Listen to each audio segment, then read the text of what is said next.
Welcome to CMD news. నా పేరు కామాక్షి. నేటి వార్తా విశేషం. పుతలపట్టు నియోజకవర్గం మన సంస్కృతి సాంప్రదాయాలు చరిత్ర భావితరాలకు అందజేయడానికి మహాభారత యజ్ఞాలు ఎంతో దోహదపడతాయని పుతలపట్టు నియోజకవర్గం శాసనసభ్యులు డాక్టర్ కనిగిరి మురళీమోహన్ తెలిపారు. మండలంలోని గాజులపల్లి గ్రామంలో నిర్వహిస్తున్న మహాభారత హరికథా యజ్ఞంలో పుతలపట్టు శాసనసభ్యులు డాక్టర్ మురళీమోహన్, తానంపల్లి మండల టీడీపీ పార్టీ అధ్యక్షులు వెంకటేష్ చౌదరి, పార్టీ నాయకులు Praveen Naidu, Mohan Naidu, Bangarupalem market committee chairman Bhaskar Naidu, Gopi Yadav, Ranjith Reddy, పలువురు టీడీపీ నాయకులు పాల్గొన్నారు. ఈ సందర్భంగా మహాభారత యజ్ఞం నిర్వహిస్తున్న కమిటీ సభ్యులను ఎమ్మెల్యే మురళీమోహన్ అభినందించారు. అలాగే మహాభారత యజ్ఞాన్ని తిలకించడానికి వచ్చిన సుమారు 2000 మందికి ఎమ్మెల్యే మురళీమోహన్ స్థానిక నాయకులు ప్రవీణ్ నాయుడు ఆధ్వర్యంలో ఉచిత భోజన వసతి కల్పించారు. ఈ సందర్భంగా ఎమ్మెల్యే మాట్లాడుతూ, నేటి కంప్యూటర్ యుగంలో ఈ మహాభారత హరికథలు నిర్వహించడం ద్వారా భావితరాలకు ఈ చరిత్ర, సంస్కృతి, సాంప్రదాయాలు తెలుస్తాయని తెలిపారు.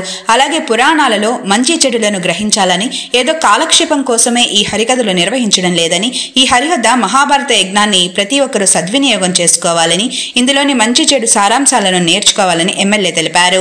ఈ కార్యక్రమంలో మహాభారత యజ్ఞం కమిటీ సభ్యులు లోక్నాథ్ నాయుడు, మురళి, వేణు, పలువురు మండల టీడీపీ నాయకులు, వేలాదిగా భక్తులు తదితరులు పాల్గొన్నారు.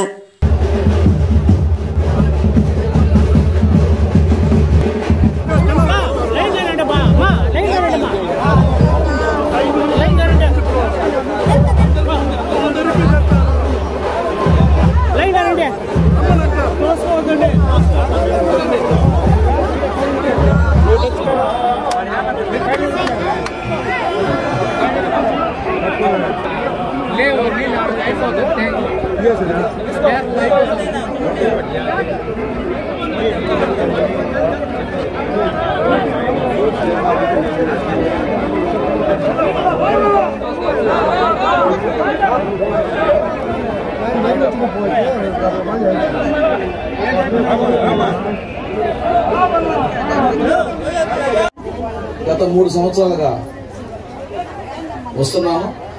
ఎమ్మెల్యేగా ఇది 2వ పర్యాయం ఇక్కడికి రావడం చాలా ఆనందంగా ఉంది. ఈ నాటకం, ఈ కార్యక్రమాల్ని నిర్విఘ్నంగా సాగించడం కోసం ప్రయత్నం చేస్తున్నటువంటి కమిటీ సభ్యుల్ని, సంపూర్ణమైనగా సహకారం అందిస్తున్నటువంటి ఈ గ్రామ వాస్తవ్యుల్ని, ఈ గ్రామ చుట్టుపక్కల గ్రామస్తులందరినీ, పెద్ద మనుషులందరినీ కూడా వారిని నేను హృదయపూర్వకంగా అభినందిస్తున్నాను. మారెళ్ళ ఎందుకంటే పురాణమైనా, లేకపోతే ఇతిహాసమైనా, లేకపోతే ఏ చరిత్ర అయినా మనకు చెబుతున్నారంటే, మనం వింటున్నామంటే అందులో మంచి చెడులని మనం గ్రహించాలని దాని అర్థం.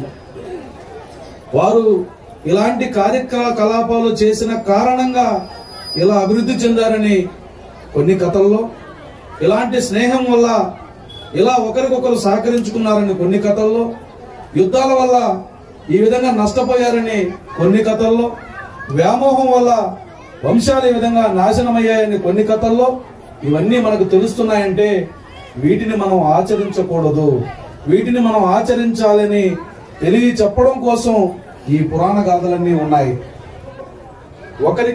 ఎందుకంటే మంచి చెడులను తెలుసుకోవడం కోసం 1 గంట సేపు మనం కూర్చొని ఆలకించామంటే ఖచ్చితంగా మనకు ఆలోచన మారుతుంది. ఆలోచన మారినప్పుడు దాని యొక్క ఆచరణ మొదలవుతుంది.